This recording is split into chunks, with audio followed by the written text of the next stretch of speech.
Well, ladies and gentlemen, it's a huge honour to welcome former Prime Minister John Howard to our blue chairs today to share with you some of his leadership wisdom. Prime Minister, thank you for making the time. I really appreciate it. Great pleasure. It's very special to me because in 1997 I wrote a book where I did have the privilege of interviewing a number of former Prime Ministers, but at the time Mr. Howard was the Prime Minister, and he was. I wasn't former. Yeah, and he was busy running the country. So I managed to speak to John Gorton and Bob Hawke and others, and it was very great. So I was very Gorton excited. was an interesting man. A very interesting man. Yeah. He was somebody who when he first became. I'm sorry, this is going off script, but it was when he first became Prime Minister, I thought the Liberal Party had made a mistake. And because he ended up having his problems with the party, but later on when I became Prime Minister, and because he was one of the 3 former Prime Ministers to have reached the age of 90. But only 3 of them, so that's a target. Him, Whitlam and Billy Hughes. And he became... I really grew to like him a hell of a lot. He was a Tory larrikin. Probably had, without question, the most active war record of any former Prime Minister. Gough Whitlam did too. Gough Whitlam was a navigator in the RAAF. And Stanley Melbourne Bruce had served on Gallipoli, not in the Australian Army, but in the British Army. So that's just a bit of trivia. But Gorton really appealed to me a lot. And he's a very generous man. I found his phone number in the phone book. Oh, yeah. So I phoned him and he said, I'll come over. So he had an interview over a cup of tea with his wife, and they were lovely people. Betty, no, that was his second one. Betty was his first wife. She was an American. I think they met in Spain during the Civil War. She came from America. From Maryland, but his second wife, lovely person, still alive. But Gorton was interesting. Anyway, that's beside the point. Now let's start at the beginning. You grew up near Canterbury, Earlwood, next door. I went to school at Canterbury. Yep, Canterbury Boys High, opposite Blick Park, and that's correct. And not far from Canterbury Racecourse. Yep. Not that I had any interest in horse racing. But as you grew up there as a young man, you loved cricket. Where did you? I wanted to start with your love of cricket, which is well known, and ask you, how did you take that love of cricket into your adult life, and how did it influence your political career? Well, I loved cricket because I was the youngest of a family of 4 boys, and we all played cricket. And because I was the youngest, I just imbibed it, and we all ended up at one stage with an uncle of ours playing in the local church team. There was a very strong church's cricket competition, and I played for Earlwood Methodist, the church that I attended and was associated with. And we lived opposite the church in William Street, Earlwood, and we all liked cricket. And one stage there were 5 Howards in the cricket team, golly. And my eldest brother was a very good leg break bowler, and my second eldest brother was a good wicket keeper, and they were a good combination. Sort of stumped Howard, bowled Howard was a lethal... was a thing. Lethal combination, and the best I ever did was once got 6 for 97 playing for Earlwood Methodists against Punchbowl Baptist. At Tempe Reserve, and people who know Sydney well know where Tempe Reserve is. I enjoyed that. When I was at high school, I played cricket. I only made the second 11, but I enjoyed it. Our home ground was Pratton Park, which was the old home ground of the western suburbs. They were called the Magpies, were they? Yep, still are. Still are called the Magpies. And we played there, and then I played a little bit of internal rugby league, but mainly rugby union. And then I played soccer when I left school, also for the local church. There was a big soccer competition. And I enjoyed playing soccer, although I follow rugby more closely now. I find I found soccer a very interesting. I liked playing it, and when I was playing soccer, we had the old nomenclature. You had centre forwards and right half and left half, centre half. I always insisted on playing inside right, never inside left. Bad left foot. No. So you finished school, study law. Yeah, I went to Canterbury Boys High, and then I matriculated and went to Sydney University. Was thinking of doing an arts degree and then a law degree, but I decided to. My hearing was bad. I was detected with bad hearing when I was about 9. Just a doctor just came around at Elwood Primary School and said, told my parents I didn't take any notice of them. They said, "Oh, we know that." And so, where did the political gene start? Oh, I think it probably just the atmosphere at home. My parents were of the generation that my father had fought in World War One. My father was born in 1896 and my mother in 1899. So yeah, they grew up. The Americans call the greatest generation, which I understand why they would call it, the generation that came of age during the Depression and went to World War II. I think Australia was more heavily affected by World War One. I mean, it was just astonishing that we had a population then of only 5 million people, 2.5 million roughly men, 2.5 million women, and of that 2.5 million men, 40% of those of enlistment age enlisted. It was just astonishing. My father went to World War One, as did his father. His father, in the last year of the war, put his age back. He was 44, and he told the recruitment people in October 1917 that he was really 35 or something or other. And I tell you what, in October 1917, they weren't looking at birth certificates very closely. They were happy to have anybody, and he was able-bodied. He fought, got wounded in the stomach, shipped back to Blighty, to England, and then home, and lived lived into his 70s. But father he was gassed at Menin Ridge in Belgium in 1917, and recovered, although it affected him as that sort of stuff does. And so what was the atmosphere at home that led you to they talked career? politics. My mother was a very articulate, had a wonderful memory. Any ability I have to remember things I really owe to Mum. She had a wonderful memory and would talk about things that occurred. She grew up in one of the inner suburbs of Sydney, in Petersham, and had what you might call a very sort of working class background, but had strong views. My mother was a very devout religious person, wonderful, and we just talked politics at home. And because you've got 3 older brothers, yeah, they were all interested in politics. And Mum and Dad were not people who said, "Oh, you mustn't talk, you can't talk that." And that silly idea that you had to avoid talking about politics or religion, that never didn't obtain in my household, and I'm glad it didn't. And Mum and Dad had they were very nationalistic, they were very supportive of the monarchy and all of that, and they had very strong views about who was good and who was bad, and I tended to agree with them. And were they members of a political party? They were both members of the Liberal Party. Yeah. I think my father would write a cheque at election time, and not a big one, but he was openly Liberal, and we used to have the Liberal magazine around the house. It was called Liberal Opinion then, and but I don't recall my father having gone to many meetings, and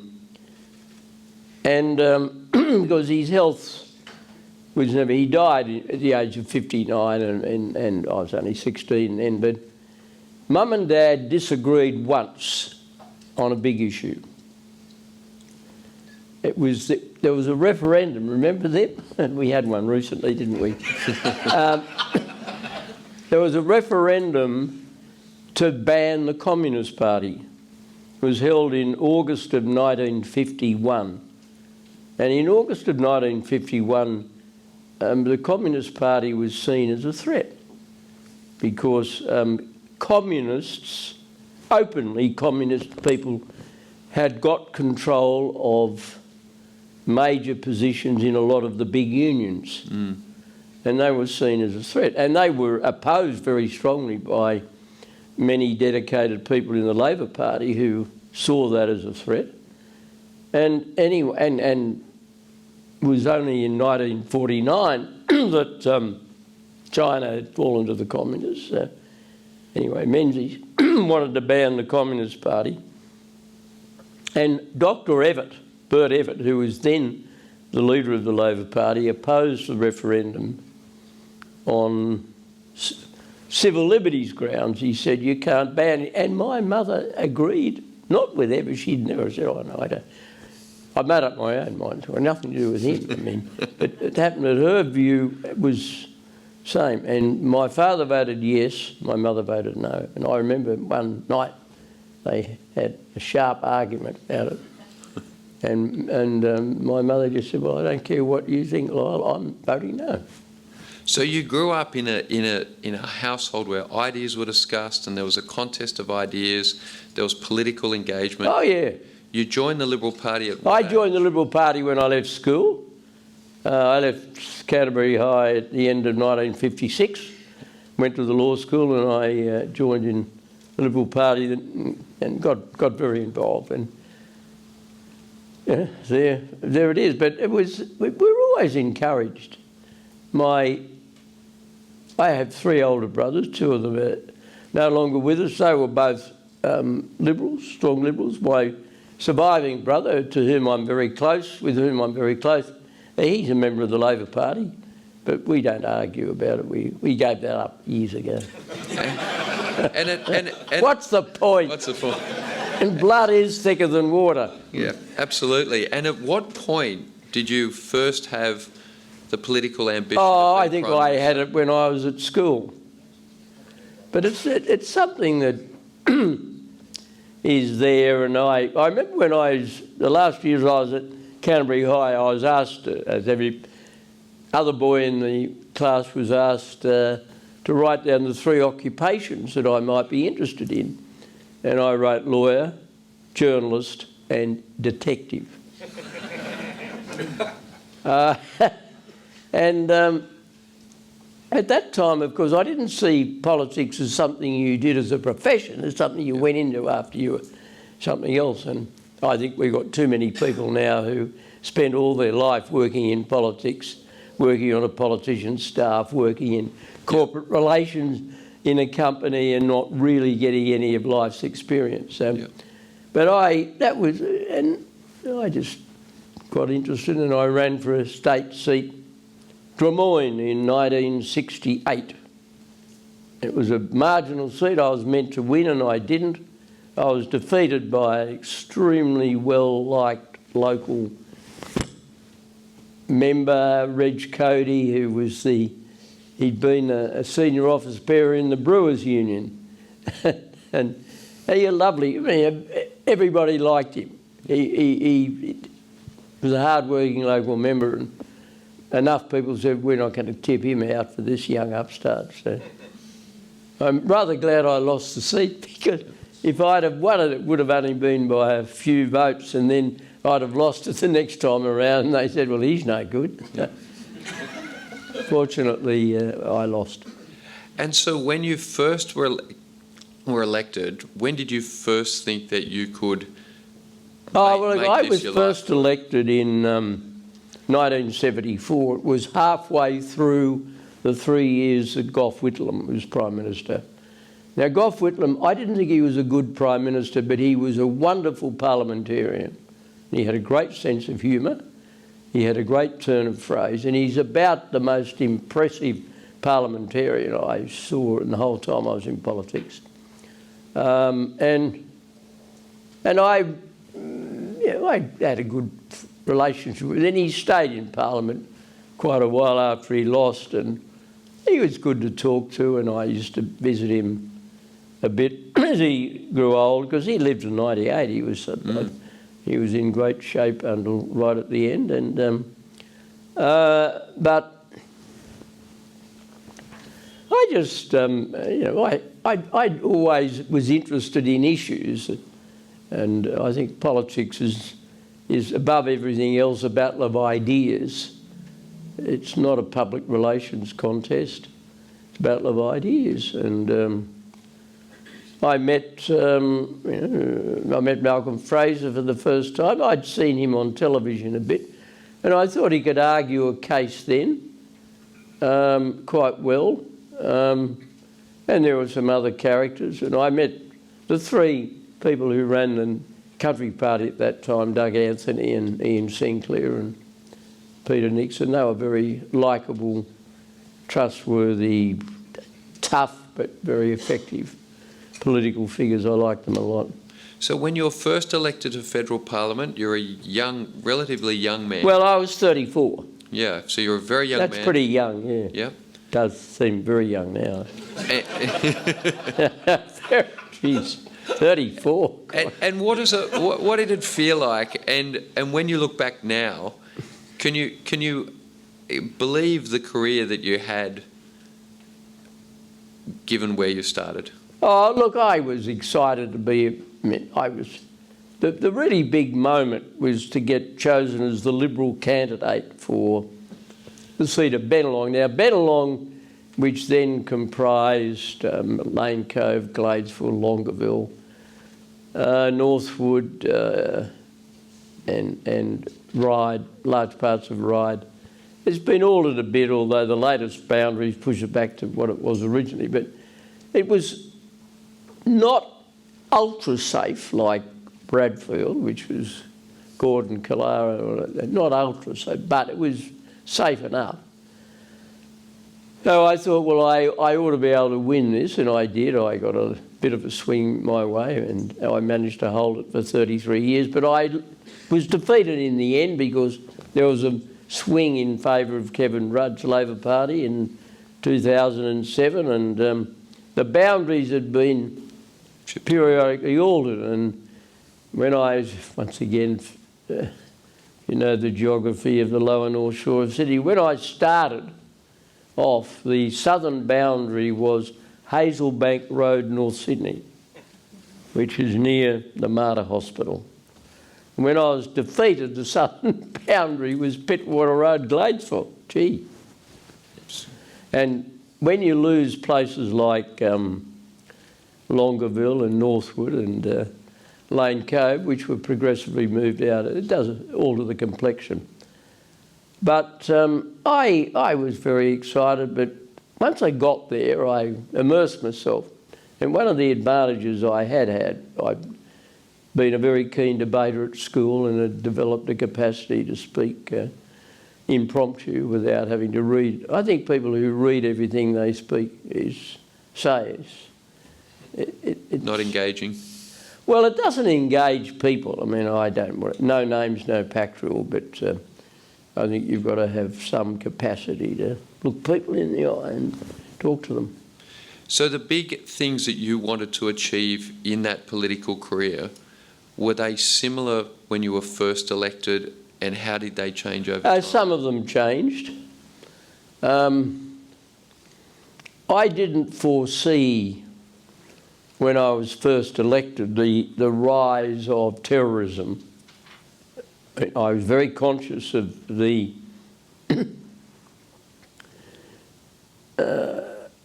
geostrategic balance between the then Soviet-led communist world, augmented by communist China, and the American-led democratic world.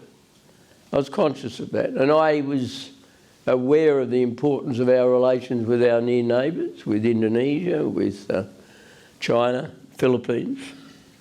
And of course, we were still then coming out of our involvement in the Vietnam War, and that had dominated most political debate on foreign affairs in the years before I went into Parliament. So I was very conscious.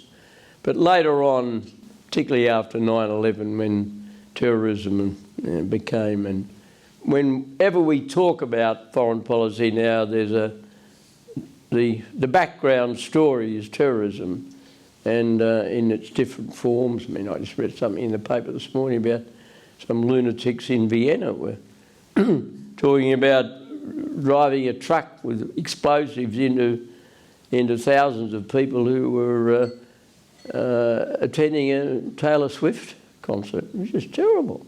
And that sort of thing is a reminder of the... Now, that wasn't the backdrop. Backdrop was different. So, but the importance of alliances, I mean, I still regarded our alliance with the US as being fundamental.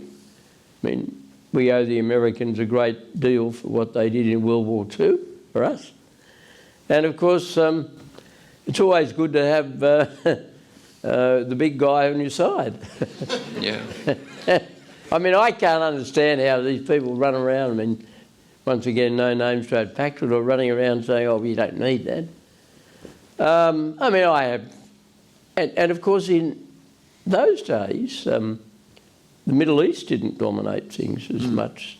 Although, one thing that hasn't changed is the refusal of most of the Arab countries to recognise Israel's right to exist. I've always been a strong supporter of Israel because I admire, I mean, I'm very conscious, as everybody should be, of what the Nazis tried to do to the Jewish people in World War II. I mean, it's the foulest act in human history to try and wipe a whole race from the face of the earth, which they endeavoured to do.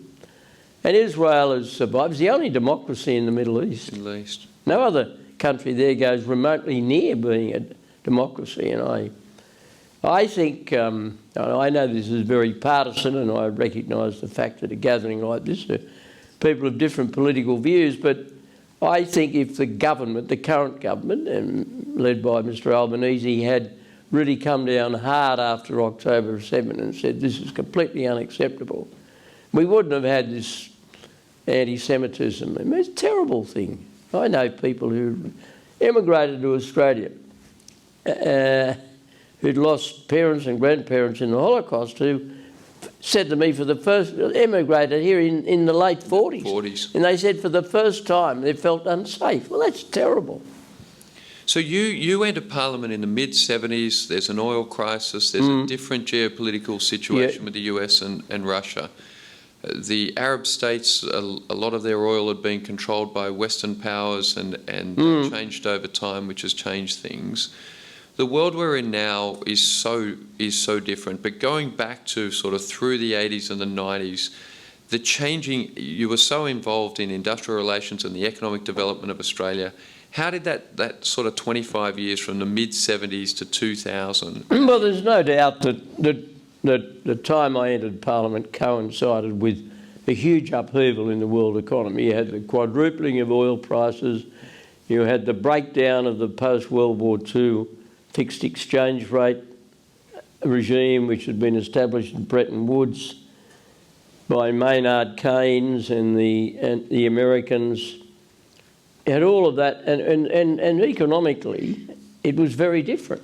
And domestic, something now we quite rightly take for granted, equal pay for women, didn't exist in the 1970s. And that, of course, had an economic impact, huge. There was a very, very big change, and there was a huge change in Australia because until then everybody, even though they now strenuously deny it, both sides of politics agreed on a closed economy. Yep. They all believed in high tariff protection. Fixed exchange rate. They all believed in a fixed exchange rate. They believed in a centralised industrial relations system. And they didn't want to change the tax system. So And most people were suspicious of any idea of selling government assets. I mean, I noticed somebody in Queensland is talking about the government opening up petrol service stations. I can't think of anything more ludicrous. My dad had one for 30 years. I mean, that my first job on Sun's Rates was serving petrol. And I can't believe anybody could possibly imagine that a government could run a service station. Yeah. I mean, he's got to be out of his mind. It's a ridiculous idea. So it is a good question, because today there is growing talk of nationalising infrastructure in many Western democracies. There is a rise of soft leftism, socialism, tending towards communism. These ideas of sort of liberalising the economy, opening economies, world trade are challenged. That's a long journey between the 80s and it's a very long. today. And I mean, you were very involved as a treasurer. There's no doubt that the globalisation and the liberalisation of the economy has been very beneficial. And the greatest number of people that have been lifted from poverty around the world since the Industrial Revolution have been so lifted in the last 30 or 40 years. And that's as a result of globalisation and I mean, there have been hundreds of millions of people in Asia now who have what we would call a lower middle class living. Now, it's still a long way below ours, and there's still a lot of people in Africa and parts of South America that are still in poverty, but nowhere near as was. I mean, it's one of the problems I have with the push on climate change. I mean, I think selling coal and iron ore and gas to countries in Asia. If I were the Prime Minister of India, I would want to get Australian coal and iron ore and gas forever, because it's reliable and cheap and relatively cheap. But now we're trying to get out of it. That's, I'll leave that. So how do you lead climate change if you're Prime Minister today? No, I wouldn't be Prime Minister today with I'm saying I wouldn't want to be, but I wouldn't be. No, I just don't think people. I admire what Peter Dutton's trying to do on nuclear power. I think that's all. Its time has come, and we have 38% of the world's easily recoverable uranium reserves. We have some of the best quality coking coal in the world now. Look, I'm kicking against the trend in saying all of that, but I'm a sceptic about the panic the world is in over climate change. I'm just not convinced. I could be wrong. Capitalism? You still a capitalist? Oh, it's out of fashion. Yeah, I'm a competitive capitalist. I think people who are in simple faith.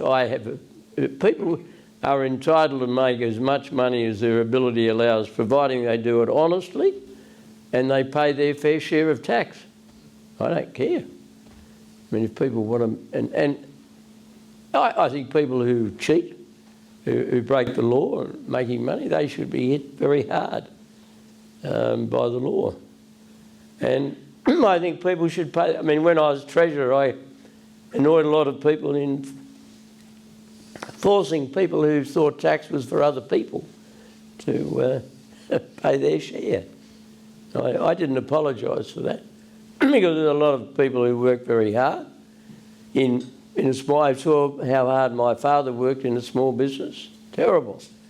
I mean, he'd been all those years building a successful business, and then the worst thing at the end of it, the local council, which was dominated by the other side of politics, told him that he had to remove his petrol pumps from the curbside because they wanted to put traffic lights there. Well, that's all right. No compensation. No compensation. No. So I can tell you, I never forgot that. When later on, when we were in government, whenever the role and the position of small business operators came into the focus, I was always on their side. Yeah. Anyway, that's beside the point. Defence. How do you think about Australia's relationship with the US and our ability to, Well, I think to AUKUS, defend ourselves? I think AUKUS is great. And it was the greatest thing that Scott Morrison did as Prime Minister.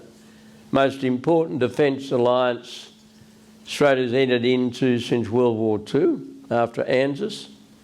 And it just makes so much sense.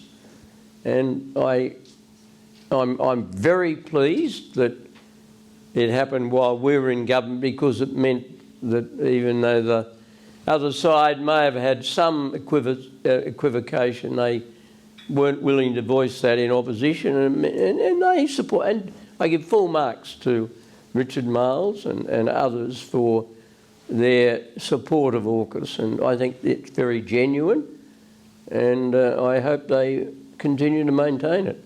So you saw your father live through World War One.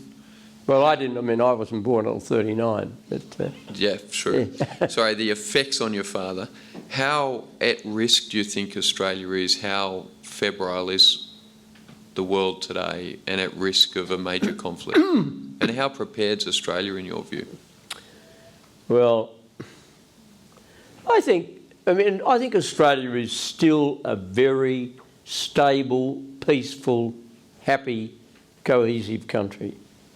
And I think it's an incredible... You've won the lottery of life to have been born in Australia or to have emigrated here. And I believe in emigration, a strong migrant flow, provided people who come here are absorbed into the mainstream of our community. I've always had a little bit of trouble with the notion of multiculturalism. I believe in diversity of background, but when everybody's here, I'd like it all to sort of blend into the mainstream. I thought assimilation or integration, whatever we used to call it, worked well. When I was growing up, somebody who came to this country from elsewhere, you were called a new Australian. Well, I never thought they were offended by that. I think it's just some of the self-appointed experts were offended by new Australian.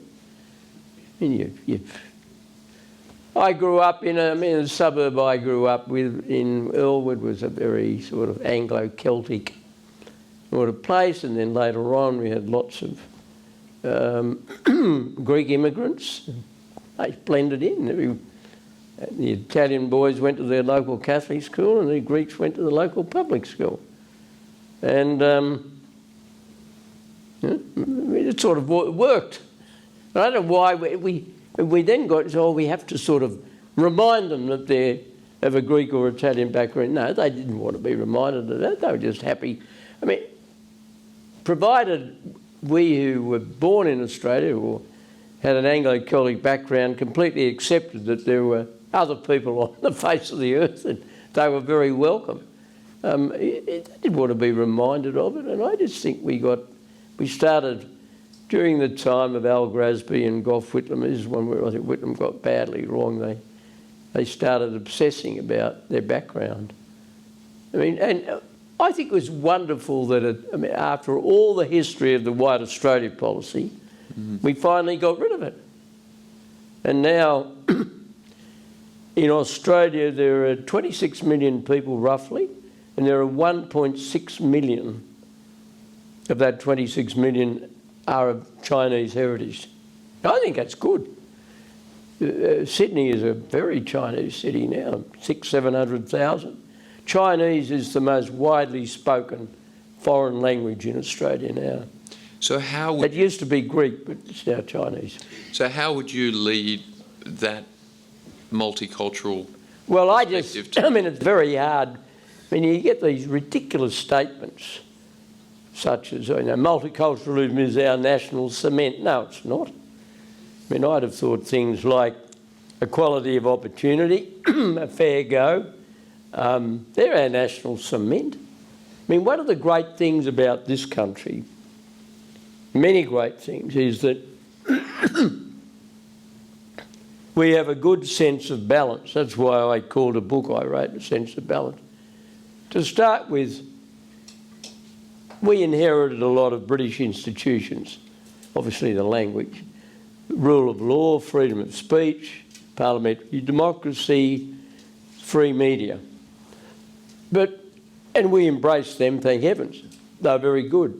But we didn't inherit, and we rejected, class distinction, the aristocracy, none of that. And I think we got a good sense of balance. It's self-evident. How do you... I think as far as... We should, as best we can, celebrate the contribution of people in our history to where we are now. And that obviously means that we are a country that has embraced the good elements of our British inheritance but rejected the bad bits. And we've welcomed people from everywhere and continue to do that. But don't feel that you've got to have a federation of tribes. Or a federation of gripes. Well, that's true. I mean, and this is true of America. I mean, I remember years and years ago, I read a book called The Disuniting of America. And it was written by a fellow called Schlesinger, who had been John Kennedy's speechwriter. So he was not a far right winger. He was a mile away from whatever the version of Donald Trump was back then, heavens above. And he worried. He said, when I was growing up, he said, you know, self-evidently his name was German extraction. And he said everybody was, you know, you're conscious of what your background was, but now he says it's forced, you know, and it's too. I just think we have a country at the moment which is overwhelmingly cohesive and united, and we shouldn't emphasise our differences. We should celebrate the similarities. That's my philosophy. Makes a lot of sense. Now, in terms of an effective leadership, I saw a presentation you gave a number of years ago. Can you share the things that you think made you effective? We've noted that Prime Ministers, since your term, have struggled to survive. What is it that made you such an effective leader? Well, look, that's not for me to say. Let me answer the question in this fashion.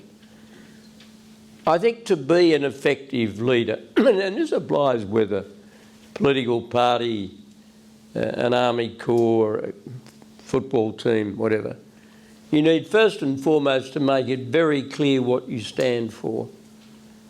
The insult I never minded was somebody who would say, I can't stand John Howard, he's terrible, but at least I know what he believes in.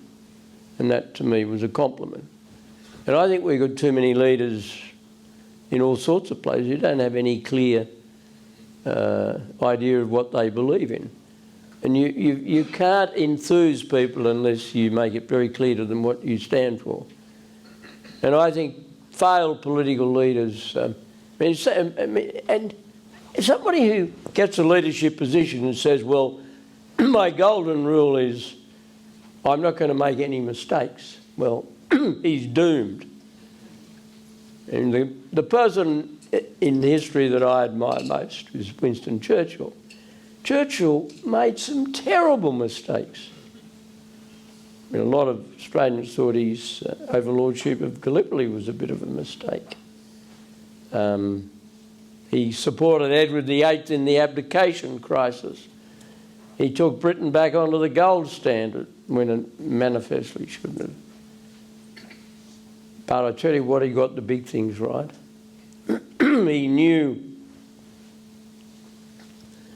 that the real threat in the 1930s was the rise of Nazism in Germany, and Germany was a threat. The rest of the world said he was a warmonger.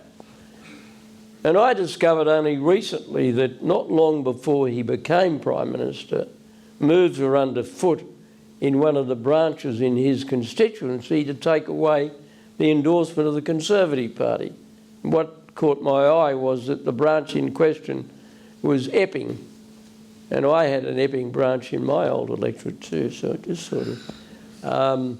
but he got the big things right, and that's what you've got to do. You're going to make a lot of mistakes as a leader, but you've got to be certain you get the big things right, and he certainly knew that, and of course he provided inspiring leadership. And you've also got to understand that communicating with the people immediately around you is very important. I watched 2 Prime Ministers be replaced in the time that I was out of the job. And it's obvious, and one from either side. I mean, Kevin Rudd and Tony Abbott. I mean, Tony's a dear friend of mine. I like him a lot. Now, they must, each of them in their own way, must have failed to communicate with the people immediately around them. I mean, when Kevin Rudd beat me, he had a big majority. Huge. I thought he was going to be there for a long time. And he was gone within 2.5 years. I thought that was a stupid thing for the Labor Party to have done. And then Abbott, the same thing happened. And yet, when I was Prime Minister, and no matter how well I was going or poorly I was going, and I had experiences of both, I was always ready to spend time with my parliamentary colleagues. They had a complaint, they could see me within a couple of days, even shorter. So you just have to understand that your relationship with people immediately around you is the most important relationship at all. And I think, but having a very clear view of what you stand for is so important, and understanding that you've got to get the big things right. I mean, and I keep going back to the example of Churchill. He got all those mistakes. He made all those mistakes. I mean, he didn't want the Indians to have independence. Heavens above. I mean. So what are the things that you think in your time as Prime Minister were the biggest things and the biggest things that you got right? Oh, well, I think one of the things that I'm still reminded of is guns. I get stopped in the street still by people, particularly, but not only women, who say, gee, you did the right thing on that. I remember just after I brought in those gun laws, I was in a street in Sydney, and a lady came up to me and she said, I can't. She said, I've never voted for you and I never would. I wouldn't vote for me if my life depended on it. For you, my life depended on it. I said, oh, yeah. Get a bit of that feedback. But she said, but you got guns right. And that was a bit of a metaphor for that as an issue. They just felt that it was a terrible thing. I mean, one lunatic kills 35 people. That gun that was used against Trump, allegedly, by a fellow who was exterminated pretty quickly, it was one of the guns that you couldn't have in Australia. His father it was bought in his father's name, apparently, so I read. Now, it's a culture in America which I don't think they're ever going to change, but we had an opportunity to do something about it, and I have to say that I had a lot of support from the National Party, from Tim Fischer and John Anderson, Mark Vaile, and also, to be fair, a lot of support from the Labor Party. I mean, they weren't in power, although Bob Carr was Premier of New South Wales, he was supportive. And they all gave very strong support, but I had a lot of difficulty inside my own ranks because it affected a lot of farmers. People who said, well, this is a bit rough. We've got all these guns, but we look after them, we lock them up, but in the end we had to sort of ban them all, but that was a big thing. Look, tax reform was huge, waterfront reform That was very big. It was the roughest, toughest of the lot. A lot of violence involved in that. Peter Reith, who was now dead, he was the minister and he was terrific. And he achieved something. I mean, everybody had been talked about fixing the waterfront, but nothing ever happened. And in the end, we decided, Reith and I and Chris Corrigan, the very courageous businessman, we decided something had to happen, and we did it. And although the Maritime Union, or the old Waterside Workers Federation, is still in existence, the bad work practices which crippled a lot of our export trade have now gone, or largely gone, although some of them have crept back because subsequent Labor governments have gone to water on it. They're no good as Labor governments when it comes to dealing with the unions. I'll believe it when it happens. I think they've done some good things. I mean, I thought Hawke was the best Labor Prime Minister Australia's ever had. I stress the adjective. And what's the biggest thing that you would like to have achieved that you couldn't get done?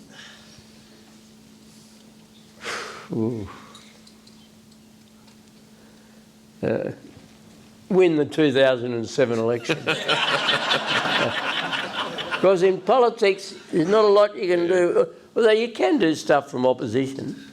I supported a lot of things that the Labor Party did in government because they were sensible. We didn't get that favour returned. I mean, the Labor Party should, once the public voted in '98 to have the GST, they should have given away their opposition. They should have said, okay, it's over. Like I did with Medicare. I was a constant critic of Medicare in opposition. But I decided after the 1993 election, I wasn't leader then, John Hewson was, but I just said to my colleagues, look, the public likes Medicare. It gives them assurance, particularly women with young children. And we just have to accept that whether we like it or not, the public, the mob likes it. Yeah. So do you think that willingness to listen to the electorate is... I think that's fundamental. I mean, you've got to strike the balance between, giving the appearance of somebody who will adjust their principles to any position in order to win a vote and being sensible. Now, I mean, on the health policy, there had been a long-running debate about what was called Medibank way back when I was first elected, and then it came back as a refined version of Medicare. It was fundamentally what we now have, which I think, given the observation I've made of health systems around the world, it's better. I mean, if you think our system's bad, you ought to look at... You'd be down on your luck financially in America and get sick. No. Oh, yeah. You can't get health care for the average person. No, it's not. It's not. And the National Health Service in Britain is just so bureaucratic. But they love it. Mm. I mean, everything's... It's sort of... doesn't make sense to me, but obviously the British went through a period of when their health system, probably before World War II, if you didn't have money, you were really struggling, and that's terrible. And I don't think the health systems in other countries, I mean, I don't pretend to examine them all, but the major... I mean, what is good about our system is that if you're really sick and you've got no money, the hospital system will look after you. And our public hospitals are, by and large, very good, I think. Now, you had this great nickname, Lazarus with a triple bypass. Mm. The role of resilience, being a federal politician, it's in the public eye, it's public ritual humiliation. How did you keep going? I did used to see you walking laps of curability when you were Prime Minister, but how did you and your wife and family keep going through, a very long and obvious public... once we became... Once I got there, I mean, it was not as... It was tough on certain issues, but getting there was even tougher. because you keep... the first election that I mentioned about state seat way back, but as in federal politics, as Liberal leader, I led the party in 1987 against Bob Hawke. And we lost, and we'd had a bad split, and certain elements of the Queensland National Party thought the then Premier of Queensland should be Prime Minister, which was unachievable and stupid. But that was difficult, and then I was tipped out as leader because they didn't think I could win, and that was their calculation. And I had to accept that. I didn't like it. I didn't think it was right, but they did. And then they finally, after we'd lost a couple more elections, they sort of, on the last man standing principle, perhaps, they brought me back. Well, I was determined not to mess that up, and there were some difficult moments. But, we were a close family, we still are, and they all, my 3 children were all interested. They were to the right of me on some issues and some other issues, not, but by and large they weren't, my positions didn't make them, to my knowledge, feel uncomfortable. But, and my wife was a wonderful source of great character assessor. Very good. So... That's not a reflection on me. On you. No. Not meant to be. So as you look around the world today and an increasingly, scrutinised political class, the contest of ideas is still real. The US election coming up, I hesitate to ask. No, go ahead. As a Caesar, with all the wisdom and experience you have, how do you see that situation and what... I find it impossible to pick. I am so glad that I don't have a vote. Normally I would not have too much difficulty in voting for a sensible Republican candidate, but I really don't know if it ends up being, as it probably will be, a contest between Donald Trump and Kamala Harris. I would find it very hard. Normally I wouldn't even think of voting for somebody like Kamala Harris because her policies are more interventionist and left-wing, and I'm attracted to. But my problem with Donald Trump is that he failed the democracy test. He didn't leave the field when the umpire's finger went up. The cricket test. Well, it's true, he didn't. You can't. He is not a very... He doesn't seem to me to believe in democracy. He believes in a form of political terrorism. But she is... I thought Biden was just... It was so obviously incapable. The big lesson out of what you're seeing in America now is, thank heavens, we have a parliamentary system. Trump would never have got to the top of the Republican Party in a parliamentary system. No way in the world. And in a parliamentary system, Biden would have been tapped on the shoulder 2 years ago and told to step down, and his party would have said to him, if you don't, we'll throw you out, replace you with somebody else. But their system is, it may have seemed a good idea at the time, which is what my understanding was, is the streakers defence. A good idea at the time.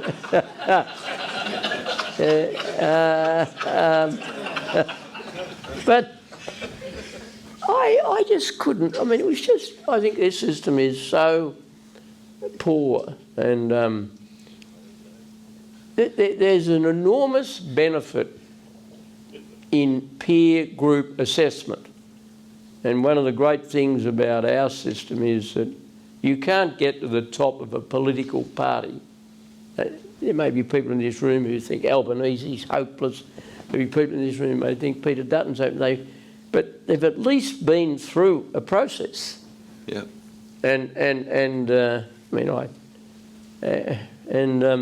You don't normally get to the top of a political party unless you've got some fundamental political skills and interaction. But the way the American system works with their primaries and so forth works against that. So I think one of the big lessons, or the big lesson for Australia, is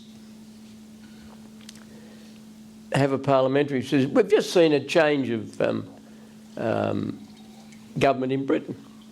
Now, it was conducted, can I say, I mean, I wasn't happy with the result. I was not the least bit surprised by it, but it was conducted with a degree of civility.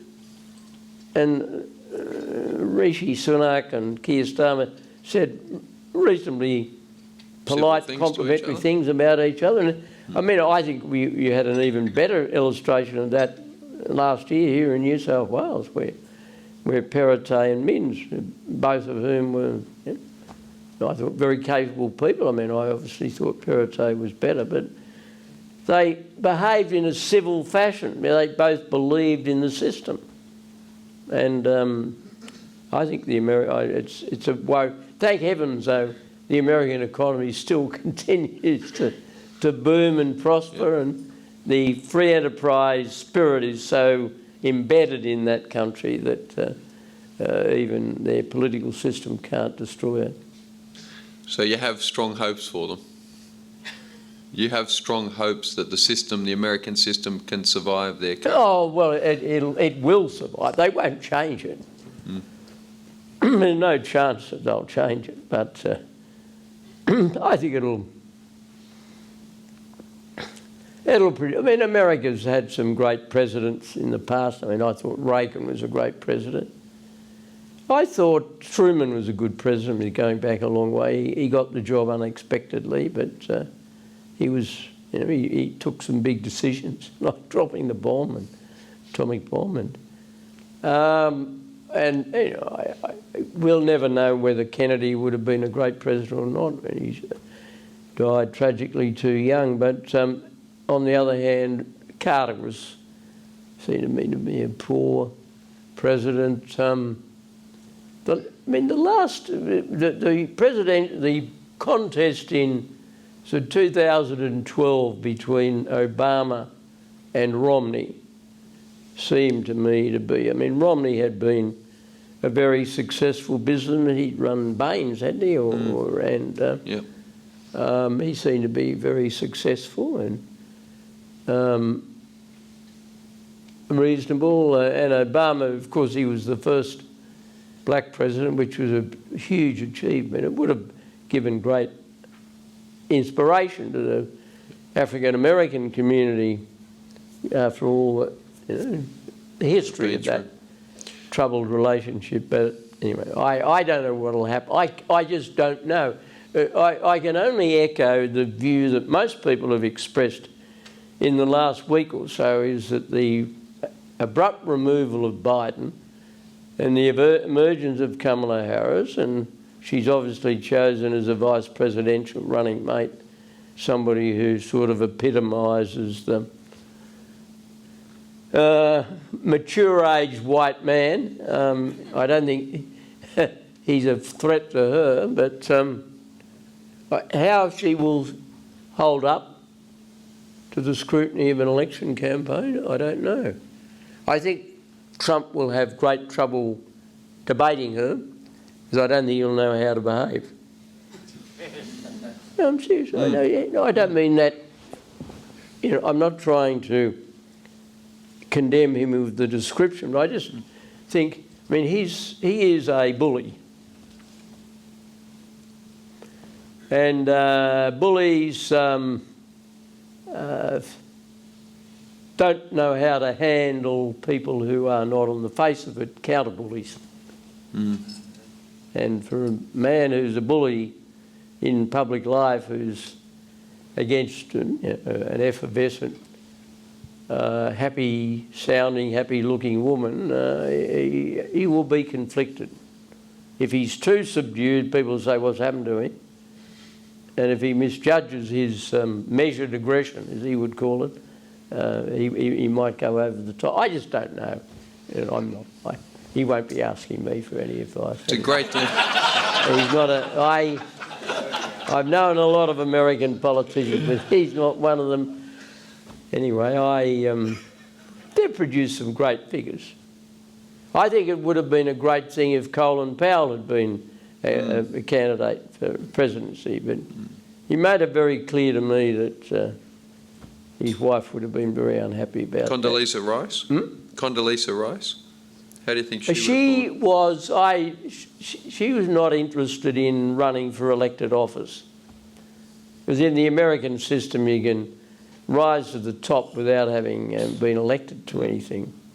I think the worry that Powell had, probably more so his wife, was that he might get shot. And you could blame them for feeling that way. Seems to be a thing over there. My reflection in observing the US election has been that it's good to be Australian. Well, it is. And, I mean, we have, I said earlier, one of the good things, we inherited a better political system. I mean, leave aside the debate about a republic versus a monarchy, you could have our system with either. I mean, I think the monarchy works well, and I'm a great believer in the old axiom that if it ain't break, don't fix it. Well, I have suggested to a number of my American friends that if they keep behaving this way, perhaps they need the king back, because he couldn't do a worse job, frankly, which is interesting. Now, I've really appreciated you making the time for us today. I'll tell you one short story about the king in America.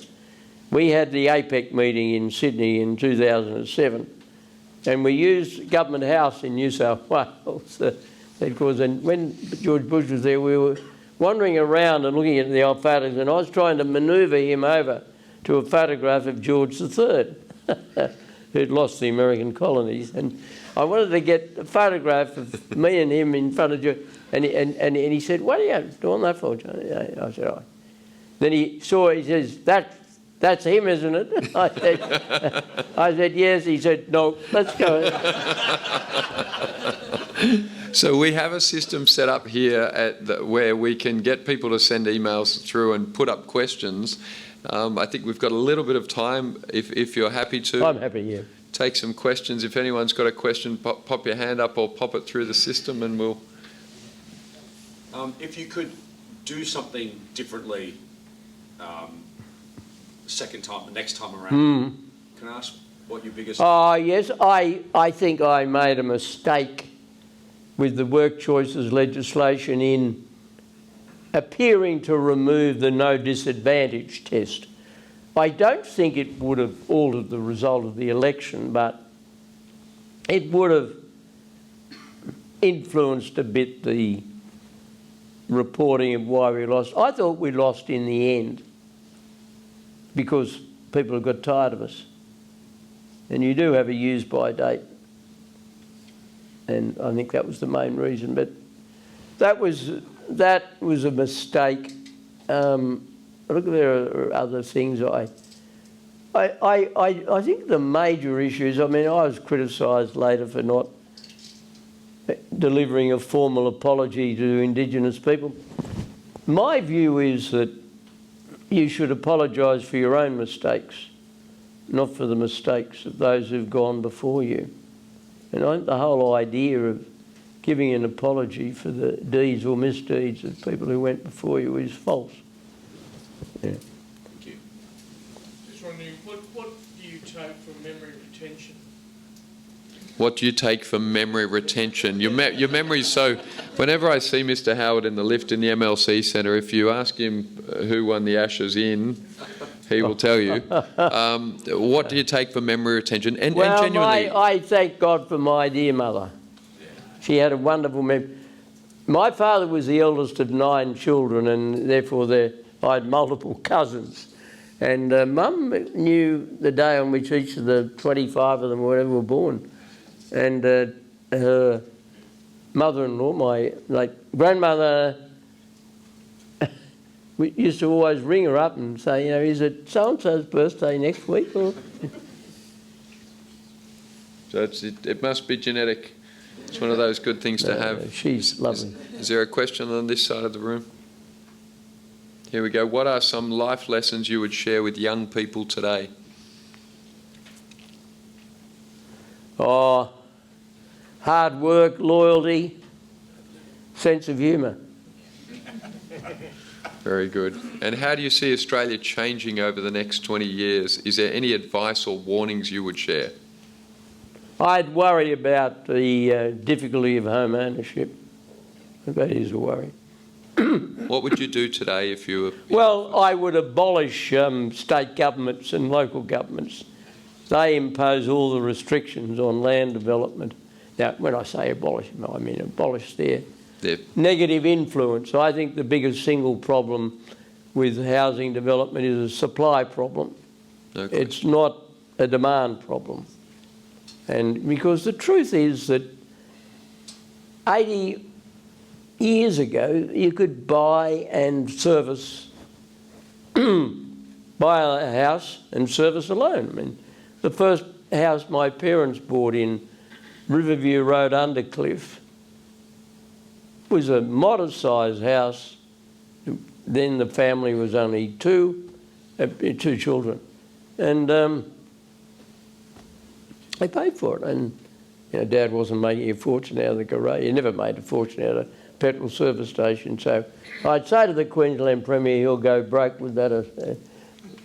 With that approach. So do you like, my sense is that home ownership is becoming a very, very political issue. Oh, it's a very political issue. And we have to understand that it still speaks to the sense of security and continuity, and it's part of the Australian psyche. And I don't think, you know, you hear these remarks about the current younger generation and everything. I don't think they're being the least bit unreasonable in wanting to be able to buy a home. I mean, once you buy a home in your nest, it's stability helps families. Nothing better than to start with nothing and build it up. And if people don't feel like they can be part, you know, of the economic Well, they ladder? feel society is doing them in, and they see what happened with their parents. And of course, the generation who are now sort of reaching the age of 60, they've been very lucky with property. I mean, I just think of my own experience.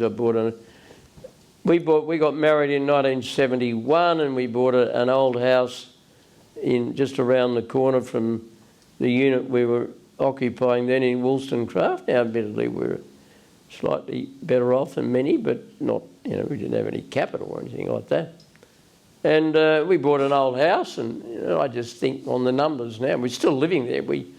When I was Prime Minister, we locked it up and we didn't let it. We just made a few changes, and then we went back to it. Yeah, nostalgic. Our 3 children have grown up there, and we like it. Our big concession to old age is to put a lift in. So you get up and down. That helps.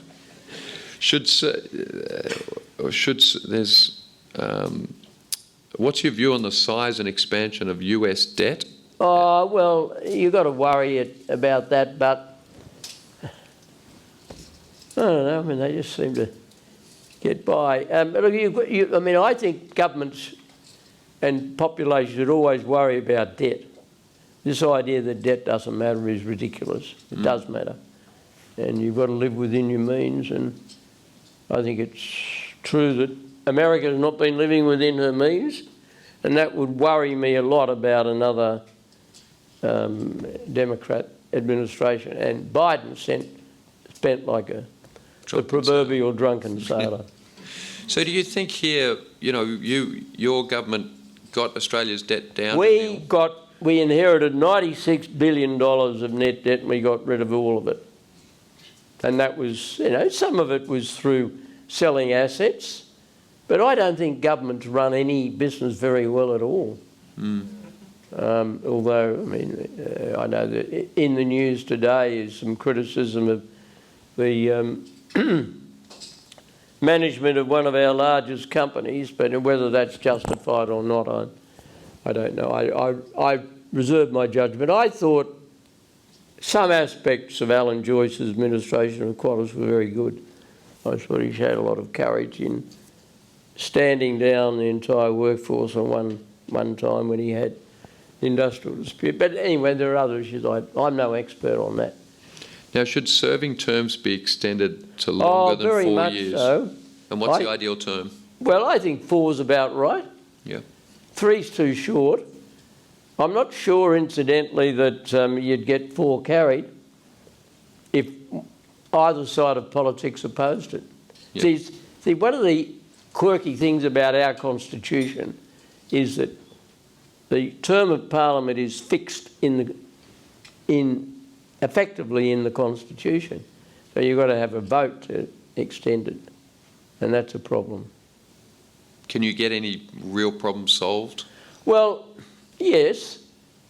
I think the change you might get, if both sides would agree to it, would be to get rid of this absurd double dissolution provision that says that if you've got something that's blocked twice, you've got to dissolve both houses. I think if you could change that to remove the need to have the double dissolution, in other words, if you had the joint sitting and it was rejected once, you could have another joint sitting in 3 months and you could put it up to the joint sitting, and if it passed then without the need for a double dissolution, that's okay. But I mean, at the moment, you wouldn't be able to get anything through at a joint sitting unless the opposition agreed. Yeah. But looking back over the last 20 years, for most of the time I was Prime Minister, if we had wanted to, we could have got something through. But I think that gums it up badly, but not going to change in a hurry. Now, my final question was to be, if you look back on your life, Prime Minister, if you could have spent 11 years as the captain of the Australian Test team batting at number 4, would that have been preferable? Oh, very tempting. I suppose I never thought about it because it was an impossible dream. I thought, however inadequate I was as a political leader, my political skills were greater than my... And somebody once said to me, what is the greatest mistake you made in politics? And I said, oh, that's easily answered, allowing the Pakistani army to talk me into bowling on the mountains of Kashmir. And it was so enticing. And they said, oh, we want this. I better be careful. I should, I mean, aren't we sensitive now? I mean, you could, if they'd been Irishmen and I'd imitated an Irish accent, nobody would have cared. Yeah. Scottish. Or North Country, but oh no, it's stupid. I don't think the Pakistanis mind. No, they didn't care. It's just ridiculous. Anyway, they were very enticing, and it was a sad backstory. I was visiting that part of Kashmir because there'd been a terrible earthquake, and the Pakistani president, Musharraf, who was an equally fanatical cricket follower, he rang me and said, John, can you help? And I spoke to our military, and they sent an army medical team, wonderful, and it was the army medical team that was, and because there'd been a lot of people killed, and came across this poor woman who was a doctor, and she'd lost her husband and 2 children, but she was making her medical service, she was Pakistani, medical service available. And anyway, the army said to me, oh, Prime Minister, we'd like you to bowl, and we got this. They gave me this ball. It was the inside of a tennis ball encased in some white tape. But Muggins just, said, oh, I'll do this. And anyway. And you weren't in cricket gear? No, I wasn't in chinos cricket and a gear. shirt. That wasn't the... Anyway, look, that would have been an impossible dream. But it's a great... one of the privileges of being Prime Minister of Australia is that you do have a lot of contact with our national teams, and the way it turns out, cricket is the one sort of national. I mean, we're an extraordinary country when you think of it. Only 26 million people, and we've got these separate football codes. That never hit me as hard until I got into Parliament. I remember one very early when I was in Parliament, one Friday morning after a session, we were gathered at Canberra Airport, and there were a whole group of Victorian members, both sides, and they were engaged in furious conversation about the AFL in a way that you didn't find. I mean, people from Sydney, some followed league, some followed union. You know, there was a bit of a divide there, and but gee, the affection and for Australian rule, really. I mean, I should. It's a real religion in Victoria. Well, it is, and I mean it's good. I mean, I'm not condemning it. It's wonderful, but it was very bit like the passion for soccer in England. And you go to places like Liverpool and Manchester, and I remember having I'll shut up after this, but having